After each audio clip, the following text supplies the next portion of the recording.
खाना खाकर सब अपने कमरे में चले जाते हैं। रोहनका कमरे में आकर अपने कपड़े चेंज करके बालकनी में अपनी पसंदीदा जगह पर बैठती है तो एकांश भी उसके बगल में झूले पर बैठते हुए कहता है, क्या सोच रही है? रोहनका उसे देखकर कहती है, यहीं कितना समय बीत गया ना।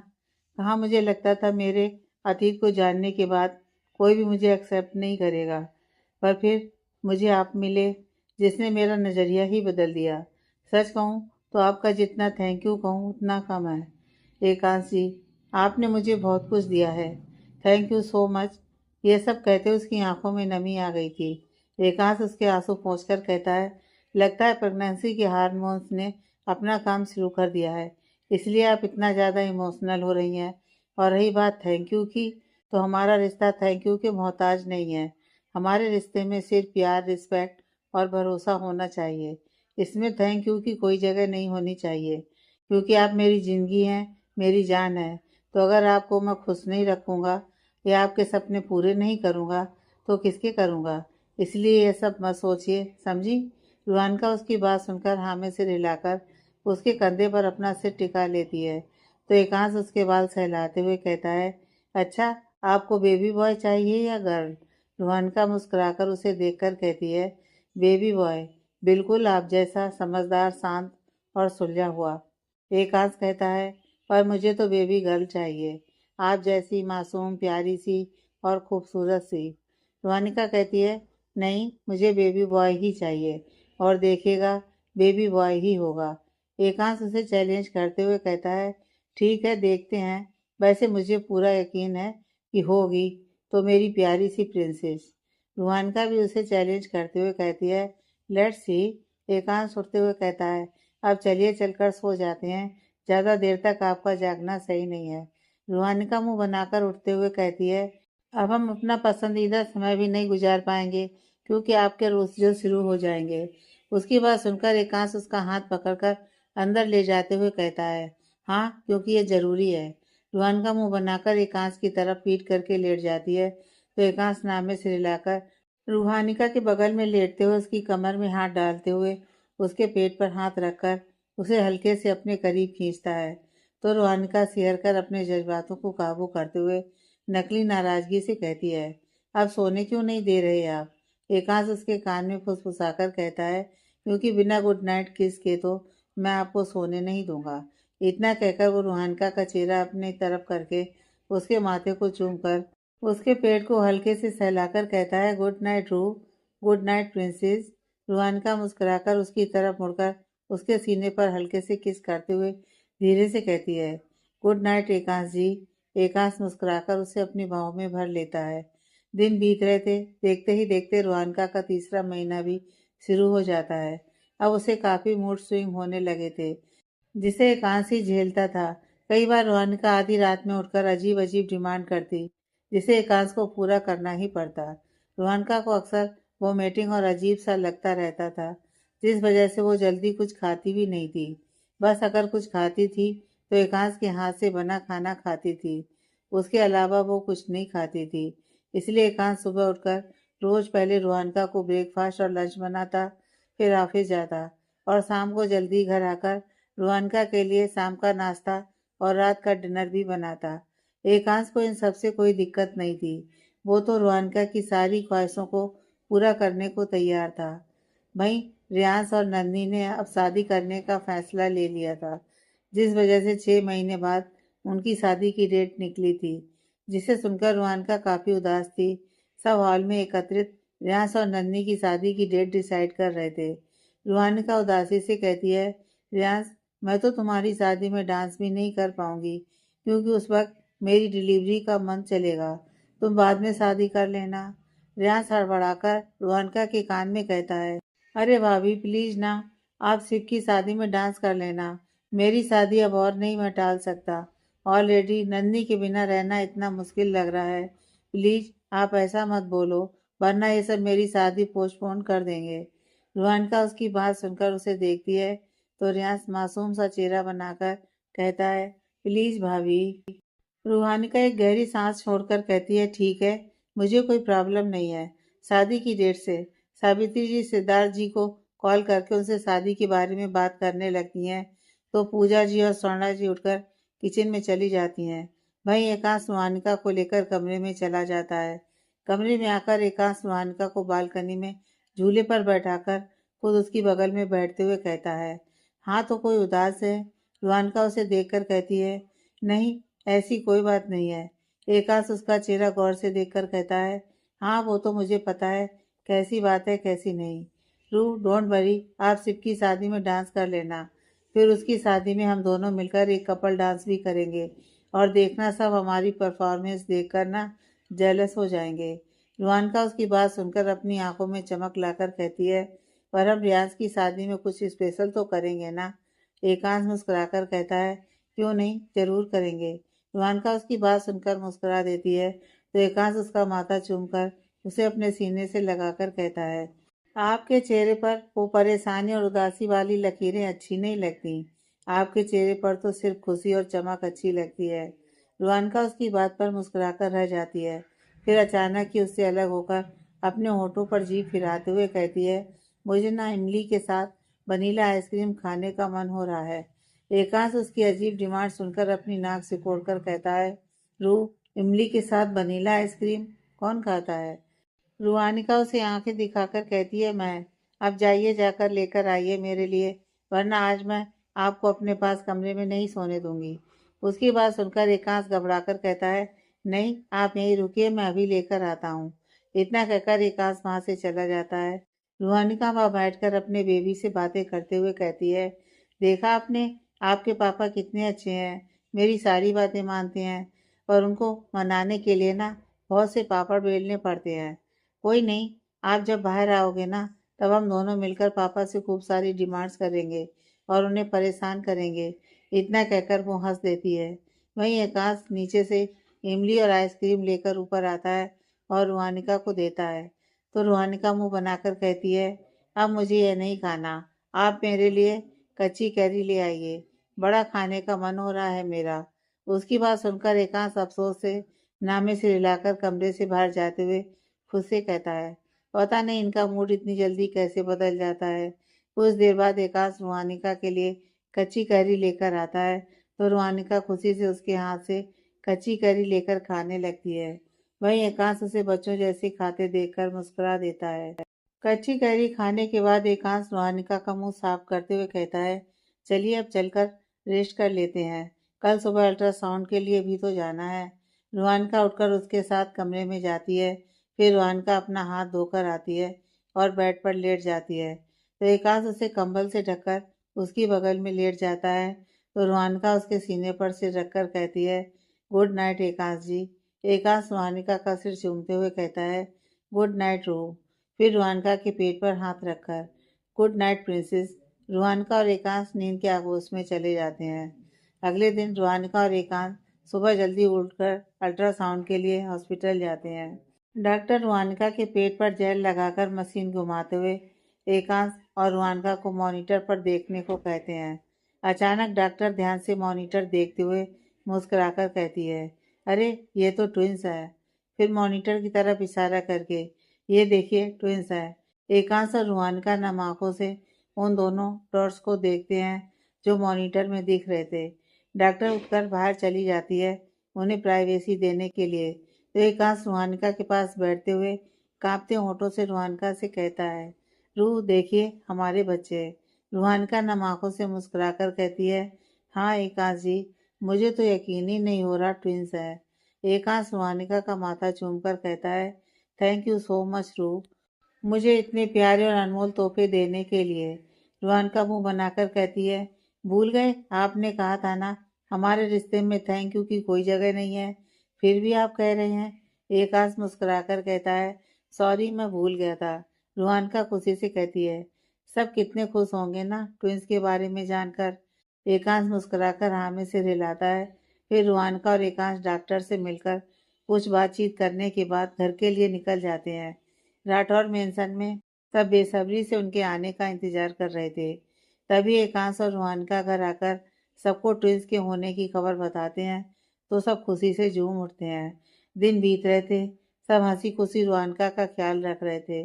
सबने रुहानिका को हाथों हाथ ले रखा था, उसके कहने के अनुसार ही सब कुछ करते थे। रूहानिका बहुत खुश थी सबके प्यार और केयर देखकर। देखते ही देखते रूहानिका का छठा महीना शुरू हो गया था। अब अक्सर उसके पैरों में सूजन होती थी। अक्सर उसे बैठने उठने में दिक्कत होती थी। क्योंकि ट्विंस थे तो उसे काफ़ी परेशानी हो रही थी।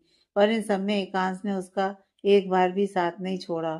वो साई की तरह हर वक्त रूहानिका के साथ रहता था। यहाँ तक कि उसने वर्क फ्रॉम होम शुरू कर दिया था।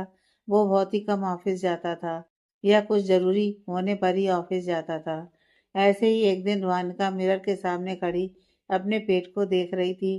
तभी एकांश बाथरूम से बाहर आता है तो रूहानिका को अपना पेट देखते देखकर उसके पास जाकर उसे पीछे से बाहों में भरते हुए कहता है, हाँ क्या कर रही है मेरी प्रिंसेस की मम्मा। रूहानिका अपने और उसके अक्स को देखते हुए मुस्कुराकर कहती है, बस हमारे बच्चों को महसूस कर रही थी। देखिए अब मेरा पेट निकलने लगा है। मुझसे तो इंतजार नहीं हो रहा कब दोनों हमारी गोद में आएंगे। एकांश उसे टोकते हुए कहता है, आएंगे नहीं, आएंगी, प्रिंसेस आएगी। रूहानिका मुंह बनाकर कहती है, नहीं मुझे तो आप जैसे प्यारे प्यारे गोलू मोलू बेबी बॉयज चाहिए। एकांश अपनी एक आईब्रो उठाकर कहता है, मैं कहाँ से आपको गोलू मोलू दिखता हूँ। रूहानिका उसकी तरफ मुड़कर उसके गाल खींचते हुए कहती है, ये देखिए कितने गोलू मोलू गाल हैं आपके, इसलिए तो आप इतने क्यूट लगते हैं मेरे प्यारे क्यूट से एकांश जी। एकांश चिढ़कर कहता है, रू मैं क्यूट नहीं हैंडसम हूँ। रूहानिका हंसते हुए कहती है, हाँ वो तो मुझे पता है। एकांश उसे कमर से खींचकर अपने करीब करते हुए कहता है, कुछ ज्यादा ही हंसी आ रही है ना आपको, रुकिए अभी बताता हूँ। इतना कहकर वो रूहानिका के चेहरे की तरफ बढ़ने लगता है जिससे रूहानिका की हंसी गायब हो जाती है और वो हड़बड़ाकर कहती है, तो मैं तो बस ऐसे ही। एकांश अपनी मुस्कान छिपाते हुए गंभीरता से कहता है, नहीं रुकिए अभी बताता हूँ मैं आपको। रूहानिका घबराकर उसे देखती है तो एकांश आगे बढ़कर रूहानिका के गाल चूमकर कहता है, बस ऐसे ही हंसती रहा करिए, आप बहुत प्यारी लगती हैं आप। रूहानिका उसकी बात सुनकर हल्की नाराजगी से कहती है, मुझे लगा आप गुस्सा हो गए शायद, हर वक्त आप मजाक करते रहते हो, जाइए मुझे आपसे बात नहीं करनी। इतना कहकर रूहानिका एकांश की पकड़ से अलग होने लगती है। फिर एकांश उस पर अपनी पकड़ कसते हुए उसकी नाक को अपनी नाक से टकराकर कहता है, मेरी रूह आजकल कुछ जल्दी ही गुस्सा नहीं हो जाती है। हाँ अच्छा बाबा सॉरी, अब से ऐसा मजाक नहीं करूँगा। रूहानिका मुंह बनाकर कहती है, तब भी तो आप करते हो, हर बार आप यही कहते हो, तो फिर भी आप ऐसा मजाक करते हो। एकांश अपने कान पकड़कर कहता है, सॉरी रूह प्लीज मुझे माफ कर दीजिए। रूहानिका उसका हाथ नीचे करके हंसते हुए कहती है, इट्स ओके, वैसे आप कान पकड़े हुए काफी क्यूट लग रहे थे। एकांश उसकी बात सुनकर उसे घूरता है, फिर हंसते उसे अपने सीने से लगा लेता है। उसका एक हाथ रूहानिका की पीठ पर था तो दूसरा हाथ रूहानिका के पेट पर। तभी अचानक रूहानिका और एकांश को कुछ महसूस होता है तो रूहानिका हैरानी से उससे अलग होकर कहती है, आपने कुछ महसूस किया। एकांश ने अचानक कुछ सोचते हुए हकलाते हुए कहा, क्या ये फर्स्ट किक थी। रूहानिका खुशी से कहती है, हाँ एकांश जी। फिर अपने पेट पर हाथ रखकर, बेबीज आपने फर्स्ट किक की ना, एक बार फिर से करोगे ना प्लीज। पर इस बार बेबीज किक नहीं करते तो रानका उदासी से मुंह बनाकर एकांश को देखती है। वहीं एकांश की आंखें नम हो चुकी थीं। वो आगे बढ़कर झुककर घुटनों के बल बैठकर रुहानका के पेट पर हाथ रखकर कहता है, मेरी प्रिंसेस की पहली किक। पापा आपका वेट कर रहे हैं प्रिंसेस, आप दोनों जल्दी से बाहर आओ, फिर पापा आप दोनों को खूब सारा प्यार करेंगे। इतना कहकर वो रुहानका के पेट को अपने होठों से छू लेता है जिससे बेबीज इस बार फिर से किक करते हैं। किक महसूस करते ही रुहानिका मुंह बनाकर कहती है, ये कौन सी बात है, अभी मैंने कहा तो दोबारा किक नहीं की और आपके ना कहने के बावजूद कर दी। एकांश उठकर रुहानिका को देखकर मुस्कुराकर कहता है, क्योंकि वो दोनों प्रिंसेस हैं, मैंने कहा था ना। सी दोनों कितना प्यार करती हैं मुझसे। रुहानिका मायूसी से कहती है, और मुझसे नहीं करती। आप भी उनसे प्यार करते हो, कोई मुझसे प्यार नहीं करता। एकांश उसका चेहरा अपने हाथों में भरकर कहता है, किसने कहा कोई आपसे प्यार नहीं करता। अरे मैं आपसे प्यार करता हूँ, आई लव यू सो मच। और हमारी प्रिंसेस से पहले मेरे लिए हमेशा उनकी मम्मा रहेंगी, क्योंकि अगर वो नहीं होती तो हमारी प्रिंसेस भी नहीं होती। रुहानिका उसकी बात सुनकर मुस्कुराकर उसके गले लग जाती है तो एकांश उसके बाल सहलाने लगता है। रुहानका की प्रेगनेंसी काफ़ी अच्छे से कट रही थी। वो खुश थी सबके साथ। अब तो एकांश हर वक्त बच्चों से बात करता था और बच्चे उससे बात करने पर रिएक्ट भी करते थे, जबकि रुहानका के बात करने पर उतना रिस्पॉन्स नहीं देते थे, जिससे रुहानका कभी कभी चिढ़ जाती थी, पर एकांश उसे संभाल लेता था। ऐसे ही एक दिन रुहानका कमरे में बैठी आराम कर रही थी, क्योंकि उसके पैरों में काफ़ी सूजन आ गई थी और दर्द हो रहा था। तभी एकांश कुछ पोस्टर लेकर कमरे में आता है और दीवार पर लगाने लगता है। रुहानिका हैरानी से कहती है, ये सब क्या है एकांश जी? एकांश सारे पोस्टर लगाकर रुहानिका के पास बैठते हुए उसके हाथ अपने हाथ में लेकर कहता है, मैं चाहता हूँ हमारे बच्चे इन जैसे क्यूट हों।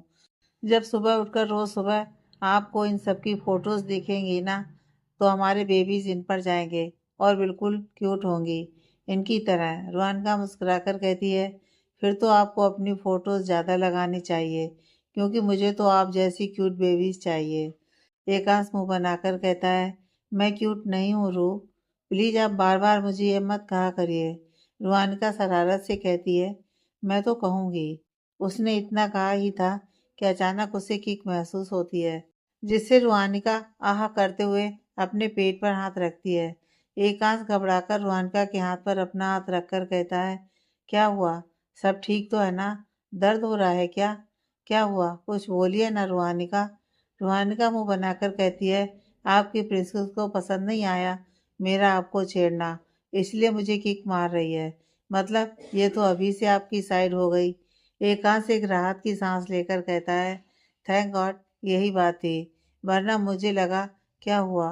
रुहानिका उसे घूरते हुए कहती है, यह नॉर्मल बात है आपके लिए। यहाँ यह आपकी साइड है, मतलब मेरी साइड तो कोई है ही नहीं, इसलिए मैं बेबी बॉय चाहती थी। एकांश उसे गले लगाते हुए कहता है, ऐसा क्यों सोचती हैं आप? हमारी दूसरी बेटी आपकी साइड ही होगी पक्का। रुहानिका मुस्कुराकर कहती है, सच्ची ना? एकांश उसका सिर चूमते हुए कहता है, हाँ बाबा सच्ची। तभी एकांश की नज़र रुहानिका के पैर पर पड़ती है, जो कि काफ़ी सूजे हुए थे। उन्हें देखकर एकांश रुहानिका से अलग होकर उसे बैठने का कहकर कमरे से बाहर चला जाता है। रुहानिका उसके आने का इंतजार करने लगती है। कुछ समय बाद एकांश एक बाउल लेकर आता है और रुहानिका के पैर के पास बैठकर उसके पैर में तेल लगाते हुए मसाज करने लगता है। रुहानिका सुकून से अपनी आंखें मूंद कर लेट जाती है और कुछ ही देर में नींद के आगोश में चली जाती है। एकांश रुहानिका को ऐसे देखकर तेल का बाउल साइड टेबल पर रखकर हाथ धोने चला जाता है। हाथ धोकर एकांश वापस बेडरूम में आता है और रुहानिका को कब्बल उड़ाते हुए उसके माथे को चूमकर लाइट ऑफ करके स्टडी रूम में चला जाता है। दिन गुजर रहे थे। देखते ही देखते रुहानिका की गोद भराई का दिन भी आ जाता है। नन्ही भी आई थी राठौर मेंशन रुहानिका की गोद भराई की रस्म के लिए। गोद भराई में सिर्फ घर के लोग ही थे, क्योंकि रुहानिका सिर्फ घर के लोगों के साथ ही ये खुशी मनाना चाहती थी। आज रुहानिका की गोद भराई थी। सुबह से सब तैयारी में लगे हुए थे। रुहानिका को तैयार करके एकांश नीचे लेकर आता है तो सब लोग उसे देखकर मुस्कुरा देते हैं। एकांश रुहानिका को झूले पर बैठाता है तो सब एक एक करके उसकी गोद भराई की रस्म शुरू करते हैं। रस्म होने के बाद रियांश कहता है, यह तो बहुत फीकी फीकी सी रस्म लग रही है, थोड़ा गाना बजाना तो होना चाहिए। स्वर्णा जी मुस्कुराकर कहती हैं, क्यों नहीं? पूजा जी रुहानिका के पास जाकर उसके चेहरे को प्यार से छूकर गाती हैं, तेरे सपनों का संसार देख संवरने वाला है, सुना है आसमान से चांद उतरने वाला है। स्वर्णा जी आगे आकर हॉल के बीचों बीच अपने स्टेप्स करते हुए गाती हैं, अपने आंगन में सितारों को सजाए रखना, अपनी गोद में बहारों को बिछाए रखना। पूजा जी भी स्वर्णा जी के पास जाकर डांस करने लगती हैं और दोनों साथ में गाते हैं, हाँ एक नन्हा सा मेहमान आने वाला है। स्वर्णा जी रुहानिका के पास बैठकर उसे साइड से लगाकर गाती हैं, गोद में तेरी भरी मिठाई जैसा मीठा होगा वो, गोद में तेरे भरे फलों जैसा रसीला होगा वो। सावित्री जी रुहानिका के चेहरे को अपने हाथों में भरकर उसके माथे को चूमते हुए गाती हैं, राधे कृष्णा करे तेरा हर सुख सपना सच हो जाए, ऐसी गोद भरे तेरे घर के भाग चमक जाएं। सावित्री जी को गाते देखकर सब हैरान थे, क्योंकि किसी ने आज तक उन्हें गाना गाते नहीं देखा था। पर फिर सब खुशी से मुस्कुरा देते हैं। तो पूजा जी एकांश के पास जाकर इशारा करते हुए आगे गाती हैं, गोरी तेरे पिया जो तुझसे बड़े ही खुश रहते होंगे, हर पल कदम कदम पे बड़ा ख्याल तेरा रखते होंगे। एकांश पूजा जी के गाने के बोल सुनकर शर्माते हुए अपने बालों में हाथ घुमाने लगता है।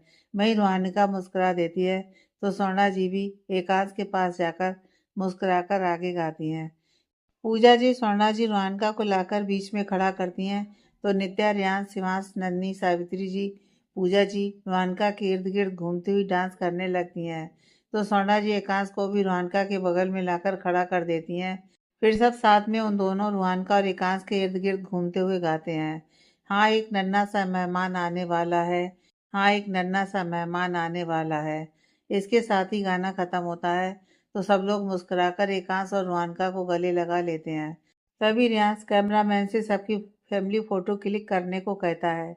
सब लोग आकर अपनी अपनी जगह पर खड़े हो जाते हैं। सबसे आगे सावित्री जी सोफे पर बैठी थी। उनके लेफ्ट साइड पर राजवीर जी और स्वर्णा जी थे, तो वहीं उनके राइट साइड पर रणविजय जी और पूजा जी थे। दूसरी रो पर एकांश, रूहानिका, रियांश, नन्ही, शिवांश और नित्या खड़े थे। रियांश सबको बिजी देखकर नन्ही को कमर से पकड़कर अपने करीब करते हुए सामने मुस्कुराकर पोज देने लगता है, जिससे नन्ही हैरानी से उसे देखती है। तो रियांश धीरे से कहता है, आई नो मैं बहुत हैंडसम हूँ, पर मुझे बाद में देख लेना, अभी सामने देखो। नन्ही उसकी बात सुनकर झेप कर सामने देखने लगती है। तो रियांश उसे एक नज़र देखकर मुस्कुराता हुआ फिर सामने देखने लगता है। कुछ देर बाद सबकी फ़ोटो क्लिक होने के बाद रियांश एकांश और रूहानिका को प्रेगनेंसी शूट करने को कहता है, जिसे दोनों प्रेगनेंसी शूट करवाते हैं और कई सारी फ़ोटोज़ खिंचवाते हैं अलग अलग पोजेस में। फ़ोटोज़ खिंचवाने के बाद एकांश लिफ्ट से रूहानिका को रूम में ले जाता है। लिफ्ट एकांश ने रूहानिका की प्रेगनेंसी के टाइम ही लगवाई थी। कमरे में आकर रूहानिका कहती है, मुझे बहुत अजीब लग रहा है इन कपड़ों में, आप प्लीज़ मेरे लिए नॉर्मल कपड़े निकाल दीजिए, मैं चेंज कर लेती हूँ। एकांश जल्दी से क्लोसेट से रूहानिका के कपड़े लेकर आता है और खुद ही रूहानिका के गहने उतारने लगता है। गहने उतारने के बाद एकांश रूहानिका को कपड़े देकर रूम से बाहर चला जाता है। कुछ देर बाद एकांश रूहानिका के लिए कुछ खाने का लेकर आता है और खुद उसे अपने हाथों से खिलाने लगता है। खाना खाकर रूहानिका थकान की वजह से सो जाती है तो एकांश लाइट्स ऑफ करके रूहानिका को कंबल उड़ाकर वहां से स्टडी रूम में चला जाता है। देखते ही देखते नन्ही और रियांश की शादी का समय भी आ जाता है। आज रियांश और नन्ही की हल्दी की रस्म थी। शादी की सारी रस्में राठौर मेंशन से हो रही थी, पर शादी उदयपुर के बेस्ट होटल से करने का तय हुआ था। नन्ही और उसकी फैमिली राठौर मेंशन में दूसरे साइड रुकी थी, जहां नन्ही की सारी रस्में होनी थी। शादी तक रियांश और नन्ही को मिलने से मना किया गया था, जिस वजह से रियांश काफ़ी बेचैन था, पर फ़ोन पर नन्ही से बात कर लेता था। रियांश की हल्दी की रस्म गार्डन में थी। रियांश को बीचों बीच गार्डन में बैठाया जाता है तो सावित्री जी सबसे पहले आकर रियांश को हल्दी लगाती हैं, जिससे रियांश हल्का सा मुस्कुराकर उनके पैर छूता है तो सावित्री जी उसे आशीर्वाद देकर एक साइड खड़ी हो जाती हैं। स्वर्णा जी और राजवीर जी आगे आकर रियांश को हल्दी लगाते हैं तो रियांश शरारत से राजवीर जी के चेहरे पर हल्दी लगा देता है, जिससे राजवीर जी उसके पूरे चेहरे पर हल्दी लगाते हुए कहते हैं, बेटा बाप हूँ मैं तुम्हारा, उनसे चालाकी नहीं। उनकी बात सुनकर रियांश मुंह बना लेता है। भाई बाकी सब हंसने लगते हैं। फिर रणविजय जी और पूजा जी आकर रियांश को हल्दी लगाते हैं तो रियांश कोई खास रिएक्शन नहीं देता पूजा जी को, क्योंकि अभी उसकी नाराजगी कम नहीं हुई थी। रियांश बस झुककर उन दोनों के पैर छूता है तो रणविजय जी और पूजा जी उसे आशीर्वाद देती हैं। इन सब में पूजा जी की आंखों में नमी आ जाती है। कहा एक वक्त था जब पूरे घर में उनकी सबसे ज़्यादा रियांश से बनती थी, वो सबसे ज़्यादा प्यार भी उससे करती थी, लेकिन आज उसकी आंखों में नाराज़गी उनसे देखी नहीं जा रही थी। खैर, अब इसमें वो क्या कर सकती थी सिवाय खामोश रहने के। एकांश और रूहानिका आगे आकर रियांश को हल्दी लगाते हैं तो रियांश एकांश की नाक पर हल्की सी हल्दी लगाकर शरारत से मुस्कुराकर कहता है, लीजिए भाई, आपको भी हल्दी लगा लेनी चाहिए ताकि आप भी भाभी की तरह एकदम गोरे हो जाएं। उसकी बात सुनकर एकांश उसे घूरता है, फिर शिवांश को कुछ इशारा करता है। इससे पहले कि रियांश को समझ पाता, उसे शिवांश और नित्या हल्दी से नहला देते हैं। जिससे रियांस गुस्से में उन्हें घूरता है और उनके पीछे भागते हुए कहता है, तुम दोनों को तो मैं बताता हूँ, रुको जरा। उन्हें हल्दी खेलते देखकर रोहनका उदासी से कहती है, इसलिए मैं चाहती थी कि रियांस की शादी बाद में हो, ताकि मैं भी ऐसे सेलिब्रेट कर सकूं सारे फंक्शन। एकांश रोहनका को साइड से गले लगाकर कहता है, इट्स ओके रू, आपने वैसे भी हल्दी लगा दी ना, और फिर शिव की शादी भी तो होगी, उसमें हम खूब मजे करेंगे। हाँ, रोहनका सिर हिला देती है तो एकांश उसके माथे को चूमकर उसके पेट पर हाथ रख देता है। दूसरी तरफ नन्ही की हल्दी भी कुछ कम नहीं थी। रियांश की हल्दी हो जाने के बाद वही हल्दी नन्ही को लगती है तो संध्या, ईशानी और अभ्यांश उसके साथ खूब हल्दी खेलते हैं। संध्या ने कुछ महीने पहले ही एक प्यारी सी बेटी को जन्म दिया था जो गायत्री जी की गोद में थी। इन सब में सिद्धार्थ जी और रिद्धिमा जी फॉर्मेलिटी के लिए नंदी को हल्दी लगाकर वहां से चले जाते हैं, जिससे नंदी को काफी बुरा लगता है। परेशान संध्या और अभ्यांस उसका ध्यान भटका देते हैं। अगले दिन मेहंदी का फंक्शन था तो सब लोग जल्दी ही सो गए। अगले दिन सुबह से सब हॉल में एकत्रित अपने हाथों में मेहंदी लगवा रहे थे। रूहान भी अपने हाथ में थोड़ी सी मेहंदी लगवा रही थी, क्योंकि ऐसे वक्त ज़्यादा मेहंदी लगवाना उसके बस में नहीं था। वहीं एकांश उसके पास बैठा उसे मेहंदी लगते देख रहा था। ये देखकर नित्या रियान से कहती है, कितने प्यारे है ना एकांश भाई, मैं चाहती हूँ मुझे भी भाई जैसा पति मिले, जो जैसे भाई भाभी का ख्याल रखते हैं और उनसे प्यार करते हैं, वैसे ही मुझे भी प्यार करे और मेरा ख्याल रखे। रियांश उससे चिढ़ते हुए कहता है, उसके लिए तुम्हें भाभी जैसा बनना पड़ेगा। कहाँ वो सीधी सादी और कहाँ तुम झगड़ालू। मुझे तो अभी से तुम्हारे पति पर दया आ रही है। बेचारे को खाना ही नहीं मिलेगा, क्योंकि खाना देखते ही तुम उस पर ऐसे टूटती हो जैसे वो सिर्फ तुम्हारे लिए बना हो। उसकी बात सुनकर नित्या चिढ़कर एकांश के पास जाकर कहती है, भाई देखिए रियाज भाई मुझसे क्या कह रहे हैं। इतना कहकर वो एकांश को सब बताती है। एकांश रियांश को डांटते हुए मुस्कुराकर नित्या से कहता है, डोंट वरी, मैं अपनी छोटी के लिए सबसे बेस्ट लड़का ढूंढूंगा, जो तुम्हें हम सबसे ज़्यादा प्यार करेगा और मुझसे भी ज़्यादा अच्छा होगा। नित्या उसकी बात पर खुशी से कहती है, सच्ची ना भाई। एकांश उसका सिर सहलाकर कहता है, सच्ची बच्चे। अच्छा ये बताओ, तुमने कुछ खाया? नित्या नामे सिर हिलाकर मासूमियत से अपने हाथ आगे करके कहती है, मेहंदी की वजह से कुछ नहीं खा पाई। एकांश उठते हुए कहता है, अरे तो पहले बताना था ना। रुको मैं अभी तुम्हारे लिए कुछ लेकर आता हूँ, फिर तुम्हें खिलाता हूँ। नित्या खुशी से हाँ में सिर हिला देती है। एकांश वहां से चला जाता है। ये सारी चीजें पूजा जी और रणविजय जी देख रहे थे। रणविजय जी एकांश के जानने के बाद पूजा जी से कहते हैं, देख लिया तुमने, और तुम्हें लगा था ये एकांश न्यू को उसका हक नहीं देगा। जो अपनी बहन को इतना प्यार करता है, क्या वो कभी उसके साथ कुछ गलत कर सकता है? इतना कहकर वो वहां से चले जाते हैं। वहीं पूजा जी उनकी बातें सुनकर शर्मिंदगी से सिर झुका लेती हैं। एकांश नित्या के लिए एक प्लेट में खाना लेकर उसे अपने हाथ से खिलाने लगता है, जिससे उसके पास मेहंदी लगवाती बैठी रुहानिका उसे देखकर मुस्कुरा देती है। नित्या रुहानिका से कहती है, भाभी अब तो बेबीज कभी भी आ सकते हैं ना? रुहानिका मुस्कुराकर कहती है, हाँ कभी भी आ सकते हैं। नित्या उत्साहित होकर कहती है, वाह मुझसे तो रुका नहीं जा रहा। आई एम सो एक्साइटेड। वो इतने क्यूट होंगे ना, एकदम छोटू से। एकांश और रुहानिका उसकी एक्साइटमेंट देखकर मुस्कुरा देते हैं। फिर नित्या उनसे बेबी के बारे में और बातें करने लगती है। नित्या को खाना खिलाने के बाद एकांश रुहानिका के लिए जूस लाकर उसे पिलाता है। तभी शिवांश उनके पास बैठते हुए बेबी से बातें करने लगता है। तभी अचानक कुछ लड़कियां जो कि नन्ही की साइड की थीं, वो आकर एकांश के पास बैठते हुए कहती हैं, हेलो। एकांश को उनके हेलो बोलने पर थोड़ा अजीब लगता है, क्योंकि वो तो उन्हें जानता भी नहीं था।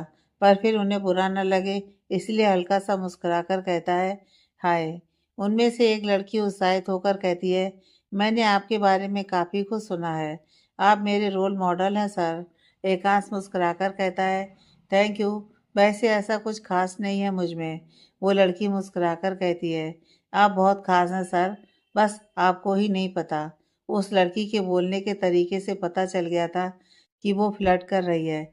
इसलिए एकांश उठते हुए कहता है, मुझे एक काम है, मैं आया। इतना कहकर वो वहां से चला जाता है।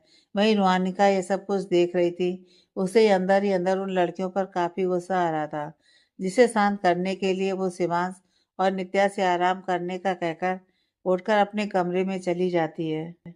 कमरे में आकर रोहानिका खुद को आईने में देखती है।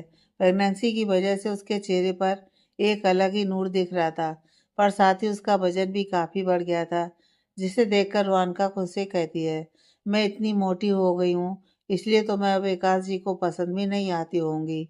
इतना कहकर वो मायूस हो जाती है। तभी विकास कमरे में आते हुए कहता है, रूह, आप यहाँ क्या कर रही हैं? अचानक आप यहाँ आ गई। सब ठीक तो है ना? रुहानका अपनी नमी छिपाते हुए कहती है, हाँ सब ठीक है। एकांश उसकी रुआंसी आवाज़ सुनकर झट से उसके पास जाकर कहता है, रूह, क्या हुआ? आप रो क्यों रही हैं? किसी ने कुछ कहा है क्या? बताइए, किसने कहा आपको कुछ? रुहानका उसके सीने से लगकर सुबकते हुए कहती है, मैं बहुत मोटी हो गई हूँ ना, और अब आपको पसंद भी नहीं आती होंगी। मैं इतनी बेकार दिख रही हूँ। एकांश प्यार से कहता है, नहीं रूह, आप तो पहले से भी ज़्यादा खूबसूरत हो गई हैं। फिर उसे खुद से अलग करके मिरर की तरफ करके पीछे से अपनी बाहों में भरते हुए, ये देखिए, आपका चेहरा पहले से भी ज़्यादा खिल गया है। इसकी चमक पहले से भी ज़्यादा हो गई है। प्रेगनेंसी के ग्लो ने आपकी खूबसूरती पर चार चांद लगा दिए हैं। आप इतनी खूबसूरत और क्यूट हो गई हैं ना रूह, कि मैं चाहता हूँ आप हमेशा ऐसी ही गोलू मोलू रहें, क्योंकि मुझे ना ये वाली रूह बहुत ज़्यादा पसंद है। रुहानका उसकी बातें सुनकर उसे देखकर कहती है, सच्ची ना? एकांश उसका माथा चूमकर कहता है, हाँ बाबा सच्ची। अगर आपको विश्वास नहीं तो आप घर में सबसे पूछ लीजिए। रुहानका अपने आंसू पोंछकर कहती है, मुझे आप पर विश्वास है। एकांश उसकी बात पर मुस्कुराकर उसके आंसू पोंछकर कहता है, और मुझे अपनी रूह का रोता चेहरा नहीं पसंद। वो तो मुझे हमेशा हंसते मुस्कुराते ही अच्छी लगती है। रुहानका उसकी बात सुनकर मुस्कुराती है तो एकांश भी मुस्कुराकर उसे अपनी बाहों में भर लेता है। इसी तरह आज का दिन भी बीत जाता है। दूसरी तरफ नन्ही की मेहंदी भी काफ़ी अच्छे से बीत जाती है। रात को रोज़ की तरह रियाज और नन्ही फ़ोन पर एक दूसरे से बात करते हैं और अपने आने वाले कल के सपने सजाने लगते हैं। अगले दिन संगीत था। शाम को सब रेडी होकर गार्डन में आते हैं, जहाँ संगीत की सारी व्यवस्था की गई थी। सबसे पहले राजवीर जी की और स्वर्णा जी की परफॉर्मेंस होती है, जो एक रोमांटिक सॉन्ग पर थी। उनके बाद बस पूजा जी और रणविजय जी की परफॉर्मेंस होती है, जो हिप हॉप सॉन्ग पर थी। उनके बाद शिवांश और नित्या की परफॉर्मेंस होती है। फिर नन्ही और रियांश की। नन्ही और रियांश एक रोमांटिक गाने पर रोमांटिक डांस करते हैं। फिर लास्ट में रियांश नन्ही का माथा चूम लेता है, जिसे देखकर शिवांश, नित्या, संध्या, ईशानी और रुहानिका वोटिंग करने लगते हैं, जिसे नन्ही शर्माकर अपनी जगह पर जाकर बैठ जाती है। वहीं सिद्धार्थ जी और रिद्धिमा जी इन सब में कुछ खास खुश नहीं थे, पर लोगों को दिखाने के लिए झूठी मुस्कुराहट अपने होठों पर सजाकर बैठे थे। तभी अचानक एकांश उठकर स्टेज पर आता है और माइक लेकर कहता है, good evening ladies and gentleman. अब चूंकि हम तो डांस नहीं कर सकते, इसलिए हमारी तरफ से एक छोटा सा सरप्राइज रियाज और नन्ही के लिए। इतना कहकर एकांश नीचे उतर जाता है और इसके साथ ही सामने प्रोजेक्टर पर रियाज और नंदी की कैंडिड फोटोज और कुछ अच्छे मूवमेंट थे, और उनके साथ एक प्यारा सा गाना बज रहा था। वीडियो खत्म होने के बाद रियाज जाकर एकांश और रुहानका को गले लगाता है तो दोनों मुस्कुरा देते हैं। वहीं नन्ही भी रुहानका को गले लगाकर उन दोनों को थैंक यू कहती है। इसके साथ ही संगीत भी खत्म हो जाता है। रात को रुहानका चेंज करके बालकनी में झूले पर बैठी एकटक चांद को देख रही थी। तभी एकांश चेंज करके आकर रुहानिका के बगल में बैठते हुए पूछता है, क्या सोच रही हैं? रुहानिका उसे देखकर कहती है, यही कि आज अगर पापा होते तो कितने खुश होते ना। मुझे खुश और इतना कामयाब देखकर सिर्फ आपकी वजह से मैं अपना एनजीओ खोल पाई। आज वो इंडिया का सबसे बेस्ट एनजीओ बन चुका है। न जाने कितनी लड़कियां, औरतें और वृद्ध महिलाओं के लिए मैं इतना सब कर पाई, तो सिर्फ आपकी वजह से। I am so lucky to have you Ekansh ji. आज मेरे पास सब कुछ है, और ये सब सिर्फ आपकी वजह से हो पाया है। इतना कहकर वो एकांश के गले लगकर कहती है, I love you so much Ekansh ji. Ekansh उसके बाल सहलाकर मुस्कुराकर कहता है, I also love you a lot true, और हमेशा आपसे इतना ही प्यार करूँगा, या फिर शायद इससे भी ज़्यादा। उसकी बात सुनकर रुहानका नम आँखों से उसे देखकर मुस्कुरा देती है।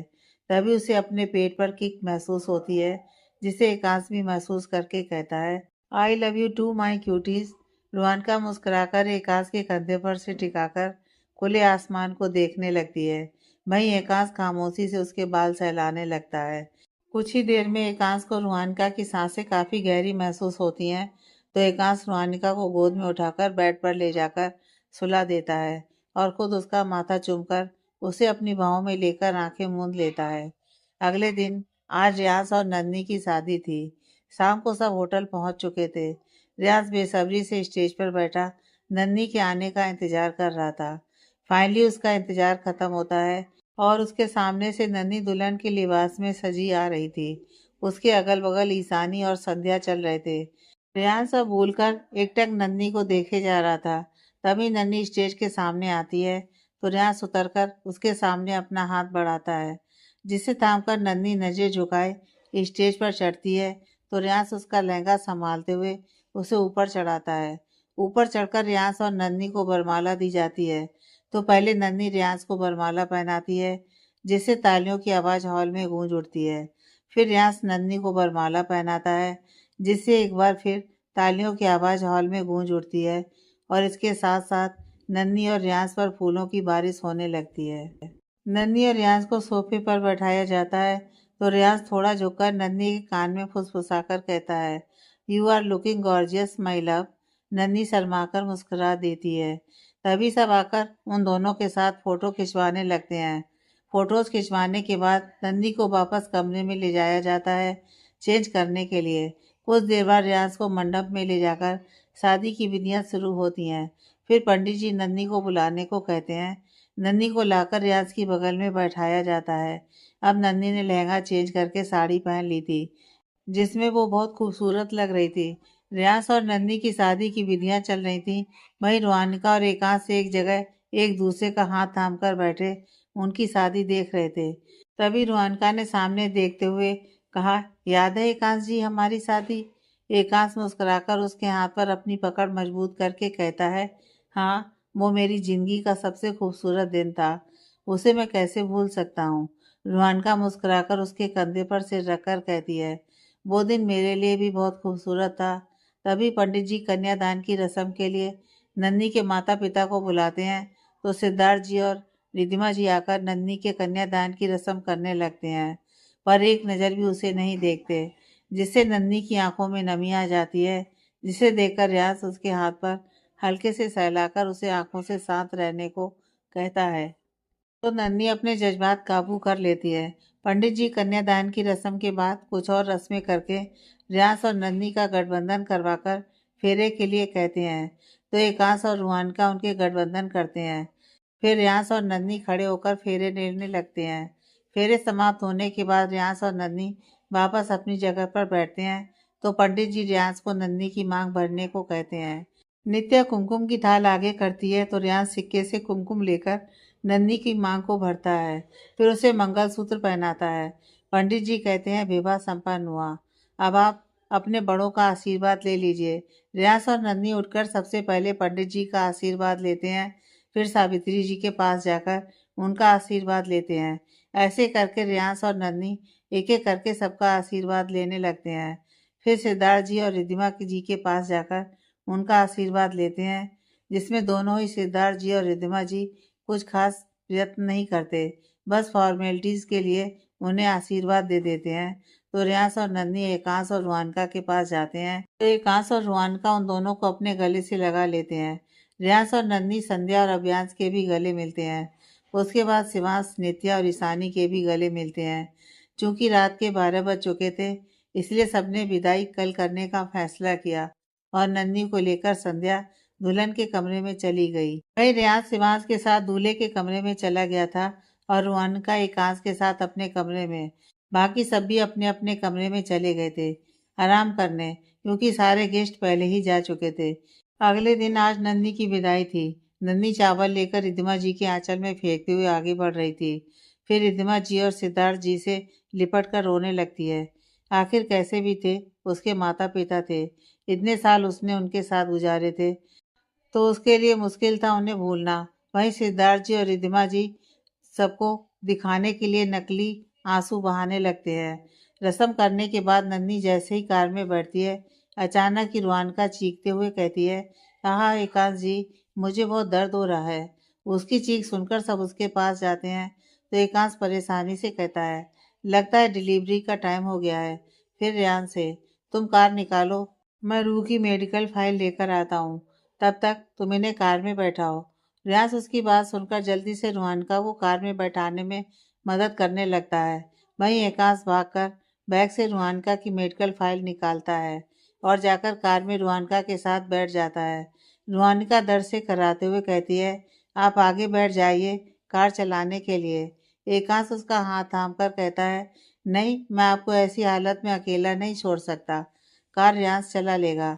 रेयांश ड्राइविंग सीट पर संभालते हुए कहता है, इट्स ओके भाभी, कार मैं चला लूंगा। नन्ही भी पैसेंजर सीट पर बैठते हुए कहती है, मैं भी चलूंगी।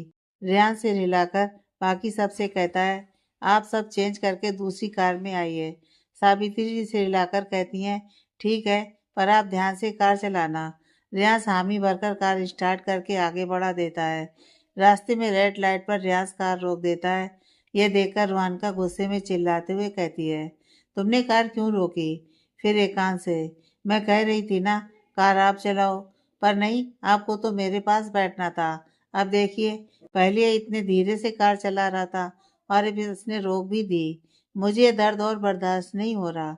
एकांश उसे समझाते हुए कहता है, रूह, पर कुछ सेकंड रुक जाइए, देखिए ग्रीन लाइट बस होने ही वाली है।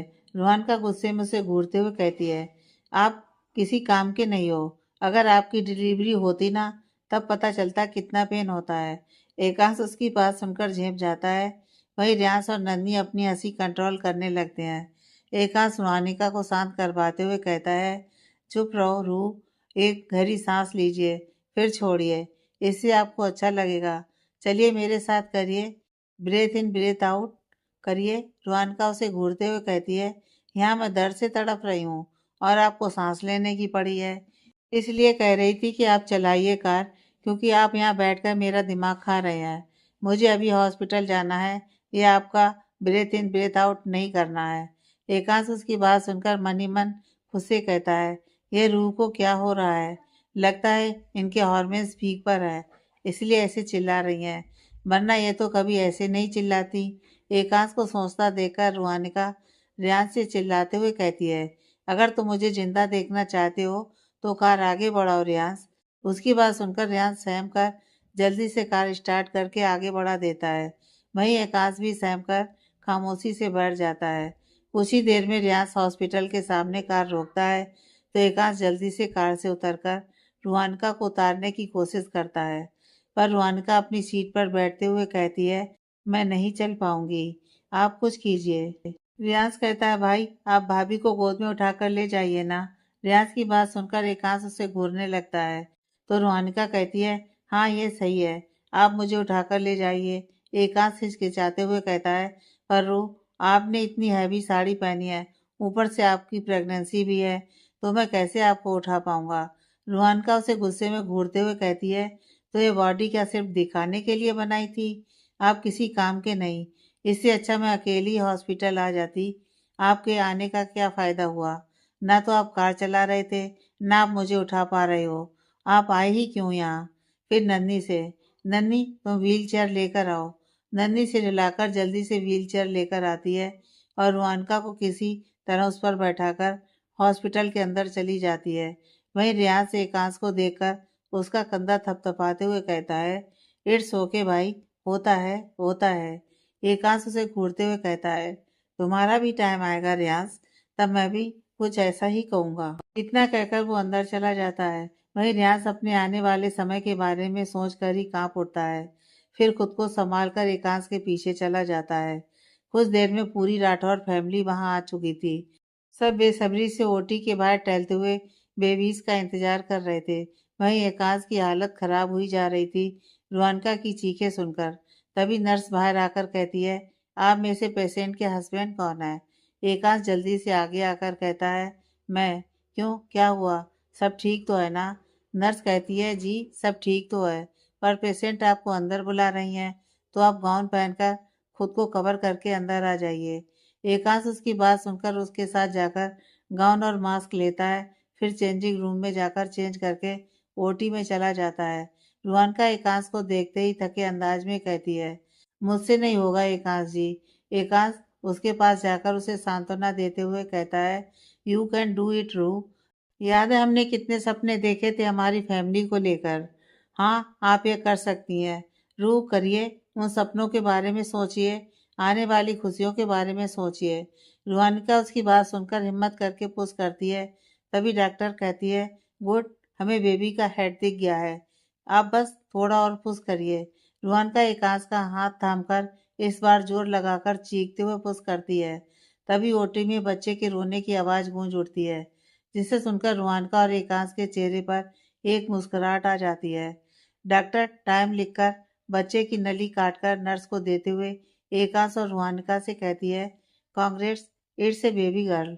उसकी बात सुनकर एकांश की आंखों में नमी आ जाती है और चेहरे पर एक सुकून भरी मुस्कुराहट। तभी डॉक्टर रूहानिका से कहती है, नाउ नेक्स्ट बेबी की बारी है। रूहानिका एक गहरी सांस छोड़कर एकांश को देखती है, तो एकांश मुस्कुराकर कहता है, आप ये कर लेंगी, आई नो। रूहानिका हिम्मत करके पुश करती है। 3 बार पुश करने के बाद एक बार फिर से ओटी में बच्चे की रोने की आवाज गूंज उठती है, जिसे सुनकर रूहानिका के थके हुए चेहरे पर एक मुस्कान आ जाती है। एकांश झुककर रूहानिका का माथा चूमकर कहता है, थैंक यू रू, आई love you so much Ruhanika. Ruhanika धीरे से कहती है, आई आल्सो लव यू।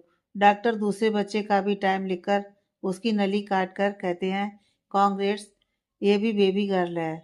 उनकी बात सुनकर दोनों मुस्कुरा देते हैं। तो डॉक्टर एकांश को बाहर जाने को कहती है। रूहानिका को स्टिचेस लगाने की वजह से एकांश बाहर आ जाता है और अपना गाउन और मास्क उतारकर जल्दी से ओटी के बाहर खड़ा बेसब्री से अपनी प्रिंसेस को देखने की राह देखने लगता है।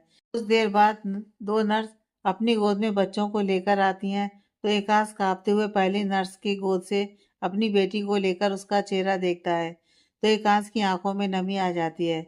एकांश झुककर अपनी बेटी का माथा चूम लेता है, तो नर्स कहती है, ये आपकी बड़ी बेटी है, पूरे 2 मिनट बड़ी है। एकांश मुस्कुराकर अपनी बेटी का चेहरा देखने लगता है, जो उसे ही अपनी काली आंखों से टुकुर टुकुर देख रही थी। तभी रियांश आकर दूसरी नर्स से कहता है, आप इसे मुझे दे दीजिए।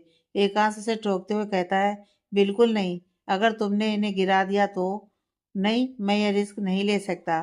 फिर सोना जी से बड़ी बेटी को गोद में देते हुए कहता है, माँ, आप इसे संभालिए, मैं उसे अपनी गोद में ले लेता हूँ। सोना जी मुस्कुराकर उससे बड़ी वाली अपनी गोद में ले लेती हैं, तो बाकी उन्हें घेर कर खड़े हो जाते हैं। वहीं रियास मुंह बनाकर एकांश को देखता है, जो उसे छोटी वाली को गोद में नहीं लेने दे रहा था। एकांश छोटी वाली भी अपनी गोद में लेता है और उसका माथा चूमकर कहता है, वेलकम प्रिंसेस।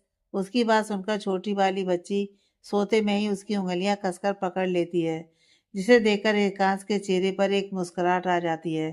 तभी डॉक्टर बाहर आती है, तो एकांश उनके पास जाकर पूछता है, रू, मेरी वाइफ कैसी है? डॉक्टर कहती है, वो अब बिल्कुल ठीक है, बस थोड़ी एक्साइटेड थी इसलिए बेहोश है। कुछ देर में उन्हें होश आ जाएगा, तब तक हम उन्हें वार्ड में शिफ्ट कर देंगे, आप वहाँ उनसे मिल सकते हैं। एकांश से रिला देता है, तो डॉक्टर एक्सक्यूज मी कहकर वहाँ से चली जाती है। तभी नर्स कहती है, लाइए, अब आप बच्चों को हमें दे दीजिए, हमें उन्हें साफ करके कपड़े पहनाने हैं। एकांश और स्वर्णा जी बच्चों को नर्स को दे देते हैं। कुछ देर बाद रूहानिका को होश आता है, तो एकांश उसके पास रखे स्टूल पर पास बैठते हुए कहता है, अब आपको कैसा फील हो रहा है? रूहानिका थकान भरी मुस्कुराहट के साथ कहती है, अब मैं ठीक हूँ। एकांश उसका हाथ चूमकर कहता है, पता है हमारी बेटियां ना बिल्कुल आप पर गई हैं। दोनों ट्विंस हैं, इसलिए दोनों बिल्कुल एक जैसी दिखती हैं, बस उनकी आंखें मेरी तरह हैं। रूहानिका उत्साहित होकर कहती है, पर वो हैं कहाँ? मुझे उन्हें देखना है। एकांत से रिलाकर उठकर उसी बाड़ में रखे पालने से पहले बड़ी बेटी को लाकर रूहानिका को गोद में देता है। फिर छोटी वाली को गोद में उठाकर रूहानिका के पास बैठ जाता है। रूहानिका बड़ी वाली के माथे को चूमकर कहती है, वाकई यह बहुत खूबसूरत है। उसके ऐसा करने पर बच्ची नींद में कुनमुनाने लगती है, तो रूहानिका उसका सिर सहलाने लगती है, जिससे बच्ची शांत होकर फिर से सो जाती है। रूहानिका एकांश को बड़ी वाली देकर छोटी वाली बच्ची को अपने सीने से लगाकर उसका माथा चूमती है, तो छोटी वाली अपनी आंखें खोलकर उसे टुकुर टुकुर देखने लगती है। रूहानिका खुश होकर कहती है, देखिए एकांश जी, कैसे देख रही थी ये मुझे, कितनी प्यारी है ना, ये एकदम क्यूट सी। एकांश छोटी वाली को प्यार से देखते हुए कहता है, बिल्कुल बहुत प्यारी है।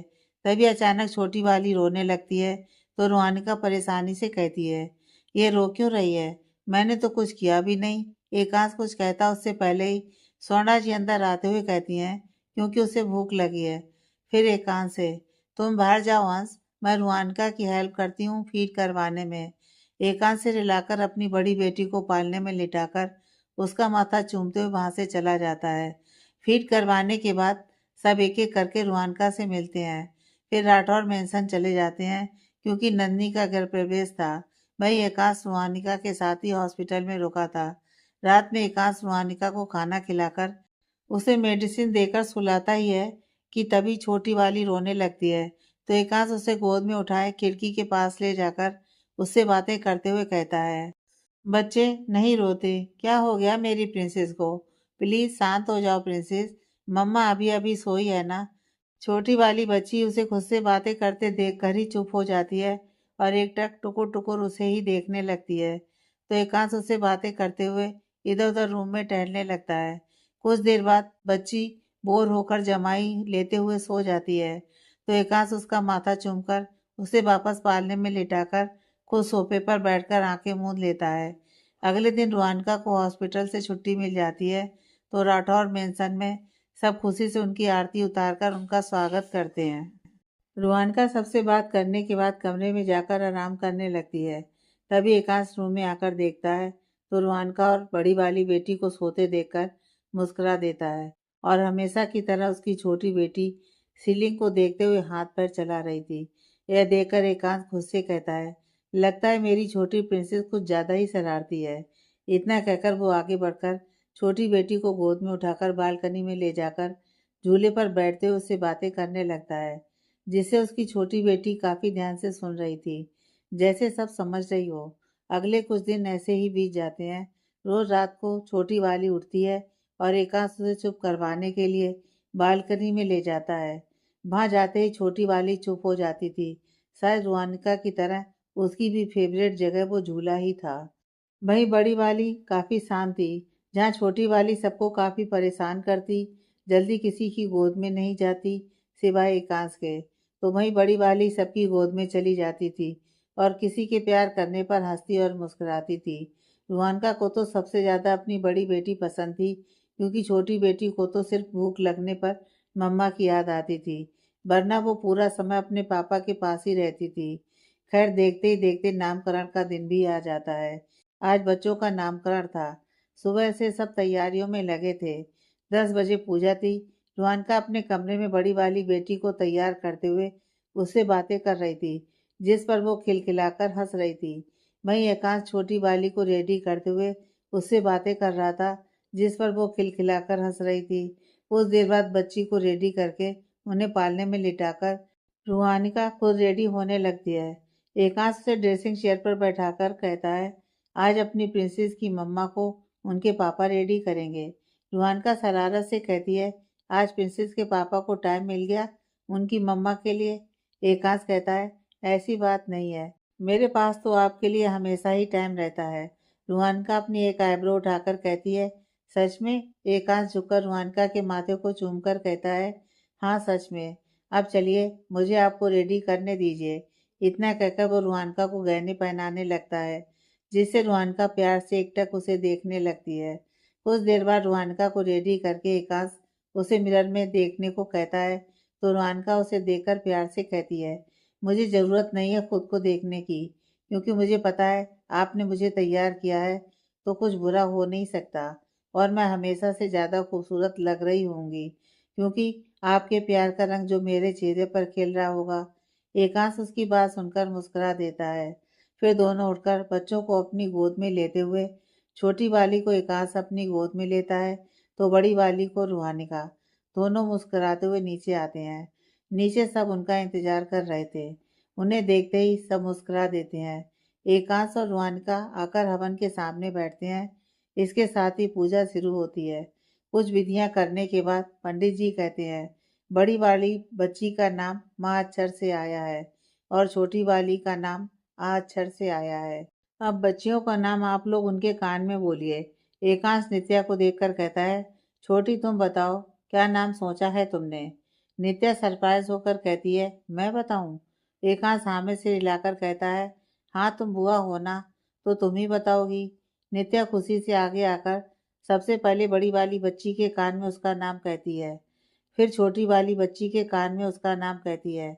दोनों बच्ची अपना नाम सुनकर मुस्कुरा देती हैं, जिसे देखकर एकांश कहता है, लगता है इन्हें इनका नाम बहुत पसंद आया। शिवांश उत्साहित होकर कहता है, अब हमें भी तो बताओ इनके नाम। नित्या मुस्कुराकर कहती है, बड़ी वाली का नाम है माहिरा और छोटी वाली का अद्विका। सब लोग नाम सुनकर मुस्कुरा देते हैं, तो रियाज मुंह बनाकर कहता है, मुझे रखना था नाम, पर कोई नहीं, आप लोग जो मर्जी उन्हें बुलाओ। मैं तो बड़ी वाली को खुशी और छोटी वाली को गोलू ही बुलाऊंगा। उसकी बात सुनकर एकांश उसे घूरते हुए कहता है, ये कैसा नाम है गोलू? ये नाम तुम अपने बच्चे का रखना, मेरी बच्ची का नाम वही ठीक है जो छोटी ने दिया है। रियांश उसकी बात सुनकर मुंह बना लेता है, तो पंडित जी आगे की विधि करते हैं। पूजा समाप्त होने के बाद पंडित जी वहां से चले जाते हैं, तो रियांश सबसे कहता है, एक फैमिली फोटो तो बनती है। सब लोग जल्दी से अपनी अपनी पोजीशन ले लेते हैं। वहीं सावित्री जी माहिरा को अपनी गोद में ले लेती हैं और राजवीर जी अद्विका को। रूहानिका और एकांश एक दूसरे का हाथ थामकर सामने देखकर मुस्कुरा देते हैं। वहीं रियांश नन्ही को साइड से अपनी बाहों में भरकर मुस्कुराता है, तो नन्ही उसके कंधे पर सिर रखकर मुस्कुरा देती है। इसके साथ सबकी फोटो क्लिक हो जाती है। फोटो क्लिक होने के बाद एकांश और रूहानिका कुछ फोटो सोलो खिंचवाते हैं बच्चों के साथ। कुछ साथ में बच्चों के खिंचवाते हैं, तो कुछ बिना बच्चों के एक दूसरे के साथ फोटो खिंचवाते हैं। फोटो सेशन खत्म होने के बाद नन्ही माहिरा को लेकर एक और बैठ जाती है, तो बाकी उसके पास बैठकर माहिरा से बातें करने लगते हैं। वहीं नित्या अद्विका को लेकर एक और बैठी थी, तो रेयांश नित्या की टांग खींचते हुए अद्विका से बातें कर रहा था, जिसमें अद्विका को काफ़ी मज़ा आ रहा था, क्योंकि वो रेयांश की बातों पर खिलखिला रही थी। सबको इतना कुछ देखकर सावित्री जी की आंखों में नमी आ जाती है, जिन्हें पहुंचकर वो ईश्वर का धन्यवाद करते हुए कहती हैं, आपका बहुत बहुत शुक्रिया प्रभु, इस घर में फिर से रौनक लाने के लिए। इतना कहकर वो भी नन्ही के पास बैठकर मायरा को खिलाने लगती हैं। वहीं दूर खड़े रूहानिका और एकांश सबको खुश देखते हैं, तो मुस्कुरा देते हैं। रूहानिका एकांश से कहती है, आज आपको थैंक यू नहीं कहूँगी। एकांश उसे देखकर कहता है, और थैंक यू कहना क्यों था? रूहानिका उसे देखकर कहती है, बस ऐसे ही। पर हाँ, ये ज़रूर कहूँगी कि पापा ने अपनी ज़िंदगी का बेस्ट डिसीजन लिया था जब उन्होंने आपको मेरे लिए चुना था। एकांश उसका हाथ चूमकर कहता है, और दादी ने सबसे बेस्ट डिसीजन लिया था मेरे लिए आपको चुनकर।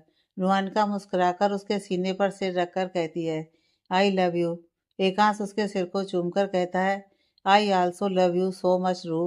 रूहानिका उसकी बात पर सुकून से मुस्कुराकर सामने देखने लगती है। दी एंड।